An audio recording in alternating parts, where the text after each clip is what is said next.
Hello, everyone. I'm Rebecca Weber. You're watching Better for America, produced by AMAC, the Association of Mature American Citizens. And today we'll be sitting down with Jeremy Tedesco. He is a dedicated legal professional and advocate for individual liberties. He also serves as senior counsel for Alliance Defending Freedom. And today we're going to discuss two little-known advisors who wield major influence on corporate shareholder decisions, which impacts people like me and you. This is an interview you don't want to miss. Stay tuned. The Association of Mature American Citizens is the conservative voice for Americans 50 and older. AMAC is fighting for the values that you hold dear. Join today. Together, we can write the course of America. Jeremy, thank you so much for joining me today. It's always great to have you back. Yeah, thanks for having me on, Rebecca. Excellent. So, Jeremy, I want to talk about these two very little-known firms. These are proxy advisory firms. Their names are Glass Lewis and Institutional Shareholder Services, or ISS, but they are truly powerful firms. Just to explain to people listening, so corporations face environmental, social, and governance rules, ESG, and these corporations face proxy resolutions from progressive investors. I see this as a very conflicted business model that these two firms present, Glass Lewis and ISS. Can you first explain to our listeners a little bit about ESG, just so that they have a better understanding of exactly what it is and how it impacts them, and then more into these two firms? Sure, my pleasure. ESG stands for environmental, social, and governance. I mean, at the end of the day, what your listeners need to understand is that ESG is the progressive political agenda packaged for private, publicly traded corporations.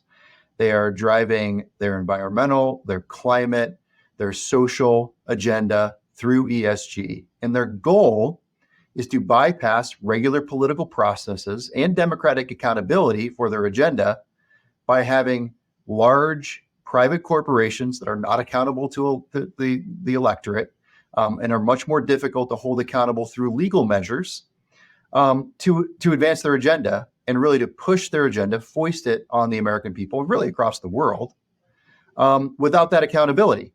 It is a calculated effort to bypass our constitutional system of government and our civil liberties. And so, I mean, that's what ESG is. And it comes in the form of DE&I, diversity, equity, and inclusion, big in the news right now, right? It mandates that they want corporations to adopt that are very, very detrimental to the workforces of these corporations themselves, but also oftentimes requires these corporations to take stances on contentious issues in the public square that harms these corporations, harms their value, and the trust people have in them. So ESG isn't about trying to make these businesses better businesses. It's about trying to use business and co-opt business to force a political agenda through channels where that political agenda shouldn't be forced. So that's why it's so important for us as conservatives and religious institutions and individuals to try to hold these corporations accountable, to push back against ESG, and to tell corporations we don't want them to accept and embrace this agenda and this ideology because it's harmful to us as consumers, but also harmful to our civil liberties. It sure is. So now in comes Glass Lewis and ISS. These are both foreign-owned firms, as I understand. That's right. Can you tell our listeners a little bit about these two organizations and the role that they play? Well, it's interesting. What you said at the beginning is really important. ESG is driven through shareholder resolutions. It's driven in a lot of ways, but one of the main ways it's driven is through shareholder resolutions from progressive shareholder activists. They file resolutions that end up on the proxy statements at company shareholder meetings. And then every shareholder in the country gets to vote on those proposals. The role that ISS and Glass Lewis play is critical. What they do is they recommend how shareholders should vote. And their recommendations are always followed. How shareholders should vote on those resolutions that are pending on the annual shareholder meeting proxy statements. Well, the reason why their role matters is because they control well above 90% of shareholder votes when it comes to proxy services. So they control millions of votes of people like you and me. We're all invested in these companies. And as shareholders, we have a vote through their proxies on how they conduct their business and what they should be prioritizing and how these resolutions play out. And so what's actually happening is the ISS and Glass Lewis, which are totally sold out for ESG, for the progressive political agenda, they end up voting your shares and my shares in a way that's completely inconsistent with our values at these shareholder meetings. So what you really end up with is the company saying, well, we're adopting ESG because our shareholders told us they wanted us to, but you don't want them to. You're a shareholder, and most likely ISS and Glass Lewis is controlling the way you vote, and they're telling the corporation they want you for the corporation to do something that you don't actually want them to do. So it's really this kind of nexus point where they exercise an unbelievable amount of control over how shareholder votes are cast. And through that, they're driving ESG at these corporations. And so it's really important we break up that duopoly on shareholder voting. It's exactly what it is. It's a duopoly. And it seems to me that it would result in sort of corporations saying, okay, well, we ought to turn to them maybe for advice on how we satisfy what it is that they want us to do. I think they need to be reined in. I mean, they're not apolitical, yet they're getting a free pass. Now, the good news is 18 state Republicans, or state officials, I should say, 18 state officials signed on separate letters accusing these two firms of leftist initiatives. Are they coordinating their efforts? Are they unified? Or are these two, Glass Lewis, ISS, have different focused agendas, so to speak? Well, there's probably some distinctions between how they operate and how their vote recommendations play out on a case-by-case basis.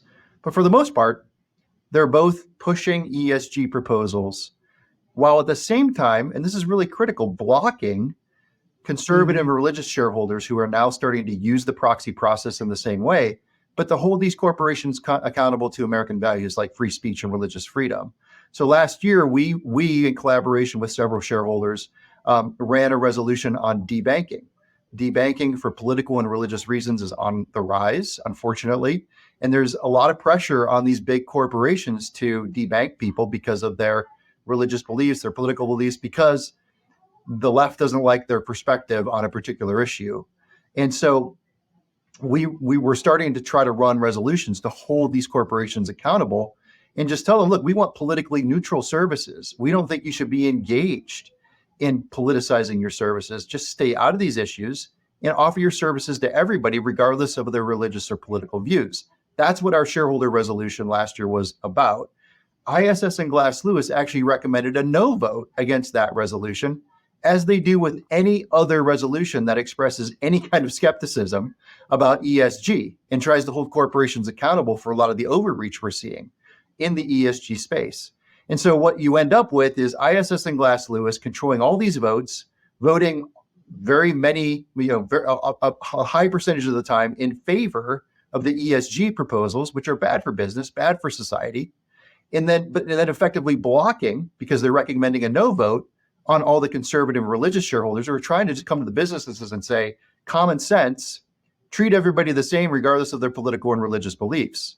So it's a huge problem. And that's part of what the letters you're talking about, the Attorney General letter especially, it went out just a couple of weeks ago to ISS and Glass Lewis. You had 23 state attorneys general sign on to that letter, calling them out for recommending yes votes on a whole host of shareholder resolutions that asked for reports and audits about their impact on civil liberties, or civil rights, I should say, from a left-wing perspective. But when conservatives came up and said, we want an audit or a report on your impact on free speech and religious freedom, they were recommending a no vote. And the AGs were saying, look, you've got a bias problem globally.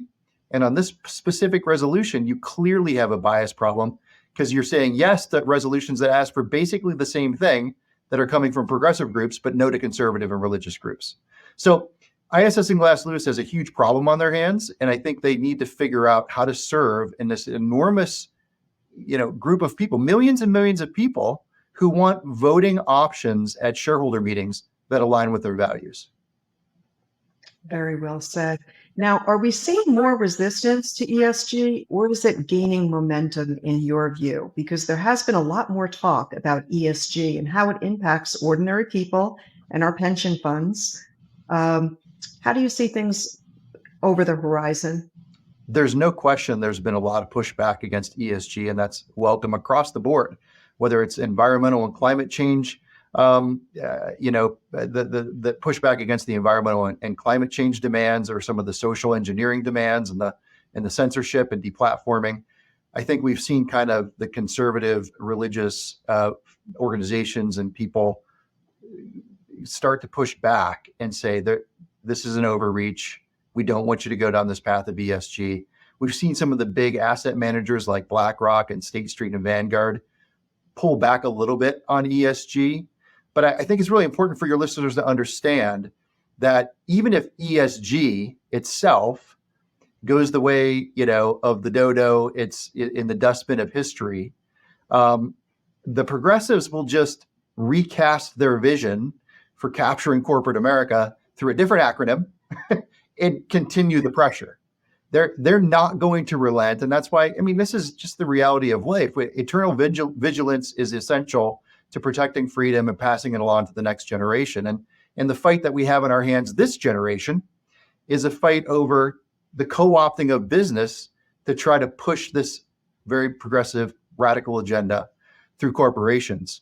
And we just have to be vigilant and continue to be present in that fight to try to make sure that corporations pull back and provide their services on a neutral basis and don't engage in all the cultural battles that are going on in a way that tries to weaponize the businesses against people who the left does not like. And speaking about weaponizing and hurting businesses, last when you were with me, Jeremy, over the summer, we spoke about this small company in, I think, Cape Coral, Florida, Mercola, if I have the name right, who was debanked by Chase Bank. This is something that you just can't imagine would happen here in America. That because you speak out about your views on, say, the COVID vaccine or your views on climate, and so on, that a bank could actually strip you of the right to bank at their institution. Can you give us an update with that particular? Have you been following what's happening there? Yeah, I don't have an update on the Mercola situation. I haven't heard any new news about how that's been resolved. And we have so many other examples of debanking. Our client, Indigenous Advance, is a ministry out of Memphis, Tennessee, does work with orphans and widows in Uganda and gets people out of sex trafficking over there, just does such essential humanitarian work over there. They were debanked by Bank of America back in April under very suspicious circumstances. So was the local church in Memphis that gives to that institution. So you've got a ministry, a C3 ministry, and you've got a local church that were debanked by Bank of America. All they told these institutions were, we no longer want to do business with your business type, and your risk profile has exceeded our risk tolerance. So this is the problem in the debanking space, is that these banks have very broad, subjective terms of service that allow them to give you really no reason at all when they invoke them for why you're no longer being allowed to bank with them. And they can just kind of wipe their hands of it and walk away. So we need more transparency around these decisions when they are made. And we actually need, I think at this point, laws in place to prevent banks from debanking under circumstances where people's political or religious speech or expression, or their exercise of their religion, is part of the reason they're losing those services. Yeah, that's so important. Thank you for that. Jeremy, before we let you go, I know you're a very busy man. Tell our listeners about Alliance Defending Freedom and any current projects that you might be working on. Yeah, thank you. ADF is one of the premier First Amendment litigation firms in the country. We won 15 cases at the Supreme Court since 2011. We just had another case granted I think it was this morning or the day or yesterday. And so we are constantly in front of the Supreme Court advocating for people's First Amendment rights. We do so across all the courts in the country, appellate courts, state courts, and we also advocate for good legislation in state legislatures and at the federal government that protect civil liberties and First Amendment rights. So we are the largest religious nonprofit that defends these freedoms, the right to free speech, religious freedom, the right to life, and parental rights. And I think you appreciate you letting me introduce our organization to your listeners. Absolutely. It's so important. And we absolutely love what you're doing. America Needs You, Alliance Defending Freedom. Jeremy Tedesco, thank you so much for being here. And God bless you and the great work that you do for our country. Thank you, Rebecca. I appreciate that. And to everyone listening and tuning in, make sure to like and subscribe to Better for America. Tell your friends all about AMAC. Don't forget to join or renew. We're taking your voice to Washington. God bless you all. We'll see you again next time. Dental savings for AMAC members. Are you tired of sky-high dental bills? Introducing Key Dental Plan, your passport to saving up to 60% on all dental care. From routine checkups to major procedures, Key Dental Plan has you covered with exclusive discounts that keep your money where it belongs, in your wallet. With over 200,000 in-network dentists, Key Dental has you covered. Call now to unlock your key to affordable smiles. Call them at 1-800-539-5586. Visit us online at keydentalplans.com/AMAC because your smile deserves the best.